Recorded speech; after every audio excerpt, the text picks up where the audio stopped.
Es un querido compañero sociólogo, docente, investigador, ensayista. Un honor para todos los compañeros. Honoris causa de la Universidad de Entre Ríos, honoris causa de la Universidad Nacional de La Plata.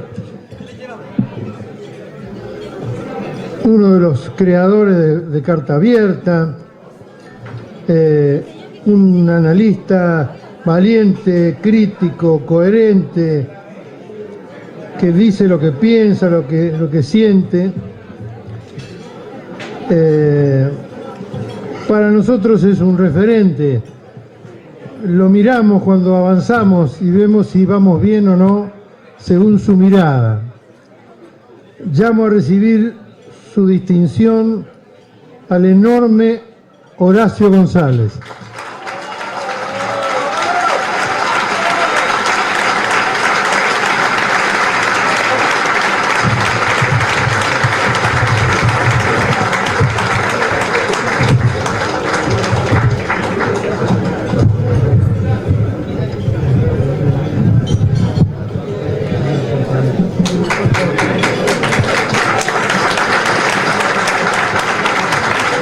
Salí bien en la foto, me parece. Bueno, como ustedes están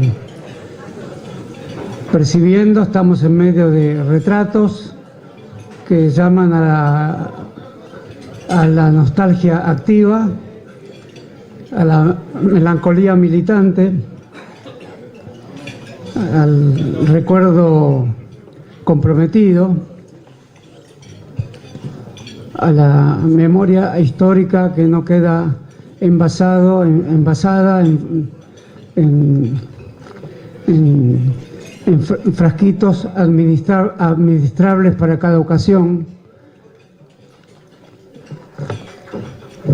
Entonces estos retratos, que no logré mirarlos todos, es la ocupación de Martín desde hace mucho tiempo. Invitarnos a percibir lo que fuimos, en lo que somos y en lo que seremos. Sonó extraña esta última frase, en lo que seremos. Valoro la locura, me lo enseñó Cito Lema.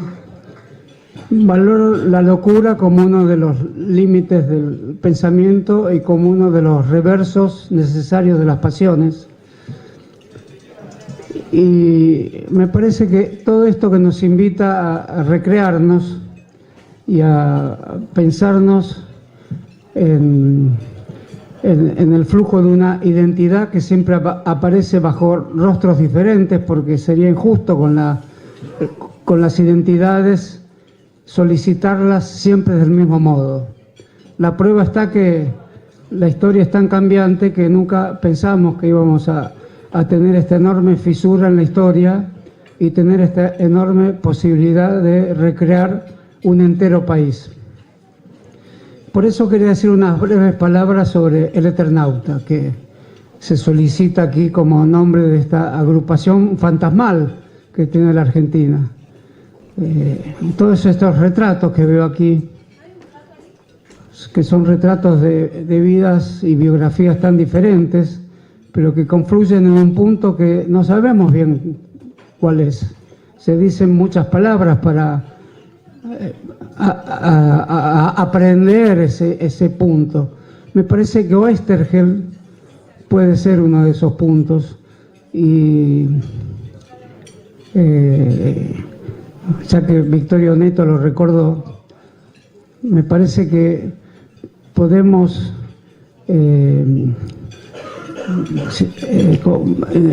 no venía preparado para tocar la guitarra en realidad, pero como ya otros lo hicieron,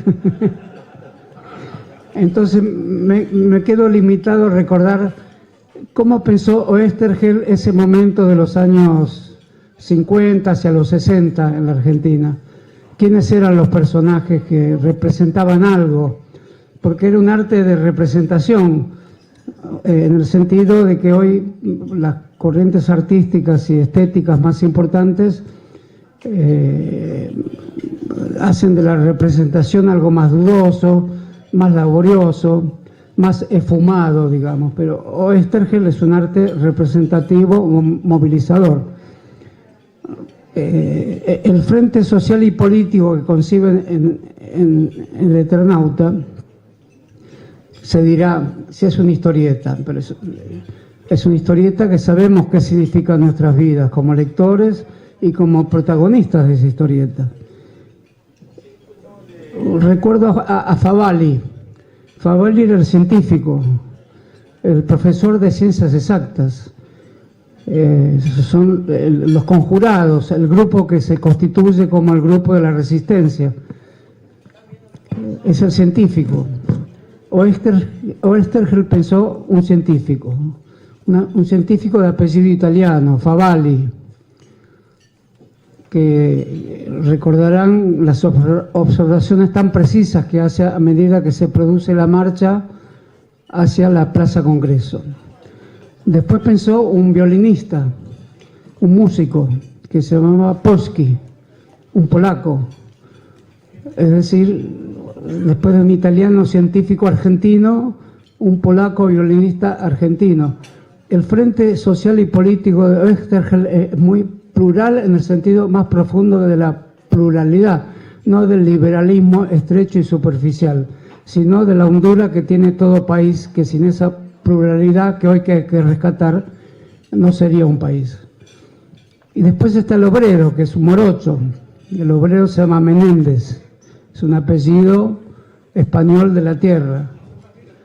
Y está el historiador, tenía que haber alguien que hiciera las tareas intelectuales y que Oesterheld lo pinta, recordarán, con un tinte un poco sarcástico, porque como historiador es un poco fallido, quiere anotar cosa por cosa. Por ejemplo, la batalla de River Plate quiere anotar qué ocurre escalón tras escalón. Mucho se ha estudiado la gran saga de Oesterheld. Evidentemente está pensando en un frente social y político de salvación nacional, por decirlo así. El personaje que guía a estos improvisados luchadores se llama Juan Salvo, porque se salvan de una nevada mortal, y hay un sector del ejército también que se incorpora en algún momento. La historieta tendrá muchas variaciones después, cuando Oesterheld se siente más comprometido con los momentos más álgidos de la política nacional. En ese sector del ejército se discute si hay que ir de la periferia al centro o retirarse más prolongadamente de la periferia. Era el lenguaje político de la época. Esa obra de arte nos indica mucho sobre qué puede hacer un historietista, y el dibujante, Solano López, que tiene ese apellido de resonancias tan graves desde el punto de vista de la guerra del Paraguay, que puede hacer el arte culto de matriz popular, como fue en la historieta El Eternauta, para anudar conciencias, para inclinar a los escépticos, para aglutinar a los que ya creen y darle nuevos motivos de creencia, porque nunca nadie está seguro de que lo que cree es lo necesario para seguir creyendo. Entonces, hoy estamos en las vísperas de la consolidación de un frente así. No sé cómo llamarlo, porque también es cierto que Oesterheld, influido un poco por el clima desarrollista de la época, el modo en que se comportaba Perón en el exilio, la historieta se escribe durante el gobierno de Frondizi. Por lo tanto, ciencia, técnica, vida intelectual, arte, vida obrera y combate político. Y al mismo tiempo un sector que pertenecía a los otros, pero al mismo tiempo los enemigos se llaman los sellos. Evidentemente, una rápida lectura del psicoanálisis está aquí presente también. No digo que ninguna historia sea similar a otra. No digo que lo que ocurre hoy sea lo que ocurrió ayer del mismo modo, pero que un hilo conductor misterioso hay entre el ayer, donde historieta está tan viva entre nosotros y tan elocuente en la manera en que define cómo debe ser una sociedad para desprenderse de los sellos, esos innominables, y acá se dijeron palabras perfectas, esos miserables, que son también una parte de la conciencia de un país que no sabemos bien cómo interpretar, porque el país también generó a estos personajes. Por lo tanto, quizás no hay un por lo tanto. Esa historieta, que es un modo contemporáneo, irónico, pasional, popular y artísticamente elevado de hablarle a una gran cantidad de personas, de hablarle a la población lectora y a través de los kioscos. Me parece que hablar a través de los kioscos tiene una importancia fundamental para los que añoramos y de algún modo en esa extrañeza casi nunca hablamos a través de los kioscos, hablamos a través de cátedras. Sin cátedras no hay kioscos y sin kioscos no puede haber cátedras. Martín me permite recordar cuando era estudiante secundario del Nacional Sarmiento, bajaba de la estación Retiro y me encontraba con la historieta del Eternauta que salía semanalmente. Si puedo decir qué me despertó interés político en aquellos años, y ese interés político sigue, la prueba es que estamos aquí en la agrupación de Oesterheld, es la lectura de una historieta, no fue la lectura de Hegel. Confieso que después lo leí, pero evidentemente no logré ni necesité, y después pensé que era absolutamente indispensable que esas dos lecturas funcionaran en común, porque finalmente era la historia en su modo contradictorio, dialéctico y explorando todas las negatividades posibles. Negatividad es resistencia, no es pasión triste, como decía Vicente, es resistencia activa. Por lo tanto, hoy tenemos un frente, como quiso Oesterheld en su historieta. Tenemos un frente que tiene distintos personajes, de distintas extracciones y de distintas opiniones. Incluso en el horizonte del presente que se avisora, las dicen hoy esas distintas opiniones. Me parece que es necesario que grupos como estos, reuniones como estas, consignas que se cantan aquí, como las que se han escuchado, tengan una especial atención para que este frente, que es más amplio y más etéreo, pero no menos contundente que el del Eternauta, porque efectivamente hay posiciones distintas que se notan perfectamente. Sin embargo, hay voces fuertes. El debate de ayer mostró claramente la robustez de un político, que es Alberto Fernández. Quiero decirlo porque esa robustez significa la recuperación de la palabra política y un debate con los dispositivos de la televisión. No hay política efectiva hoy en la Argentina si no se debate con los modos en que hace política la televisión. Como ese debate estaba cortado por un modo de tiempo que establece la televisión, y en el anterior debate que vimos los periodistas felicitaban a cada político que se adaptaba a un minuto en su exposición, es decir, festejaba la televisión misma, la que pone el tiempo. Me parece que hacer política hoy en la Argentina, desde el punto de vista de un frente nacional y popular, es discutir la idea del tiempo que tiene la televisión. El tiempo del Eternauta es un tiempo lineal, se marcha hacia la Plaza Congreso, pero también es un tiempo circular. Son muchas variantes del tiempo que hay en el Eternauta, no es una sola temporalidad. La temporalidad de la televisión es periodistas que dicen tiempo y periodistas que festejan ninguna otra cosa más, como si no se jugara el destino de la patria, que políticos que se ajustan a un minuto. Eso no puede ser. Creo que Fernández demostró, cuando le ponen el micrófono en la boca, porque también esa imposición del micrófono en la boca pertenece al modo imperativo, desconsiderado y prepotente con que actúan las corporaciones mediáticas. Me parece que empezar a discutir por ahí, por más que haya dicho otras cosas que podríamos discutir, de cómo hay que discutir con los medios, el frente futuro, porque hoy es un esbozo, una tintura, una acuarela que se ha forjado. El frente tendrá que ser más sólido. Para quienes vimos con cierta sorpresa el nombramiento de Fernández, y digo nombramiento porque ocurrió algo extraño, alguien lo nombró. ¿Quién es el que lo nombró? ¿Dónde está? ¿Qué soplo extraño originó ese nombramiento? Es una donación que ha ocurrido, pero quien donó al mismo tiempo está activa. Es propósito, motivo y ejercicio fundamental de grupos como estos que esa relación entre Cristina y Fernández permanezca intacta, permanezca con la misma fuerza que la debemos tener hoy. No es una relación fácil, nos engañaríamos si dijéramos que es una relación fácil. Es una relación entre dos políticos que han tenido posiciones divergentes en el pasado. Es necesario que esas divergencias no se suelden de la manera clásica, con un pacto común. Es necesario pasar a otra instancia diferente. Esa otra instancia diferente se tiene que crear entre todos. Son nuestros representantes, pero hay una peculiaridad central.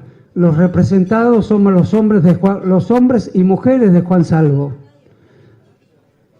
Ahí hay una tensión interesante en el Eternauta. Las mujeres están en casa, Martita y Elenita, la esposa y la hija de Juan Salvo.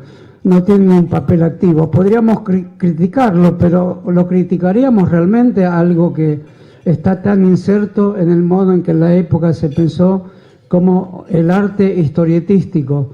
Con un gran dibujo expresionista como el de Solano López interpretaba el clima social. Hoy, ¿quién interpreta este clima social? Vemos como piezas que están enhebradas, pero un poco en el aire. Está bien que sea así, porque los que están enfrente, los sellos, son personajes estrambóticos, dañinos, insolentes, improvisados, jactanciosos, hipócritas. Podemos decir toda la galería de adjetivos del manual de la antiética. Ahora, nosotros podremos crear la ética de Juan Salvo, la ética de los que provienen de las honduras de la nación, las honduras de la clase social proletaria en la Argentina, las honduras de todos los pensamientos críticos que hubo en la Argentina, de todas las izquierdas sociales que hubo en la Argentina, del peronismo que no evitó ninguna de las luchas necesarias, de los socialismos, del anarquismo. Todo eso me parece que tiene que estar en nuestra historieta, que es efectivamente la historia crítica y la historia profunda de la Argentina. Bueno, podría decir mucho más. Acá Martín me dice que está brillante. Creo que lo dice para que pare aquí nomás. Pero de todas maneras, para la próxima, esta vez fui patriota con Oestergel. Para la próxima prometo contar alguna otra historieta del Tony o de Intervalo. Bueno, les agradezco mucho a todos y creo que estamos viviendo un gran momento colectivo.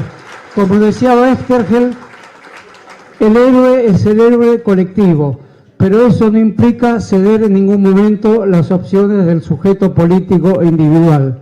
El sujeto político individual tiene un contrato con lo colectivo. Este contrato no es episódico, es permanente, pero de una manera que no sabemos bien cómo funciona. Por eso seguimos viniendo una y otra vez a actos como este, a manifestaciones de la Plaza de Mayo, desde Diagonal Norte, Diagonal Sur, desde Avenida de Mayo. Seguimos recorriendo la ciudad y seguimos esperanzados, esperando que los nuevos tiempos políticos y sociales de la Argentina sean aquellos que saquen de la mesa estas conversaciones, estos adjetivos, estas muecas, estos fantasmas oscuros que están apesadumbrando a una nación entera. Buena suerte.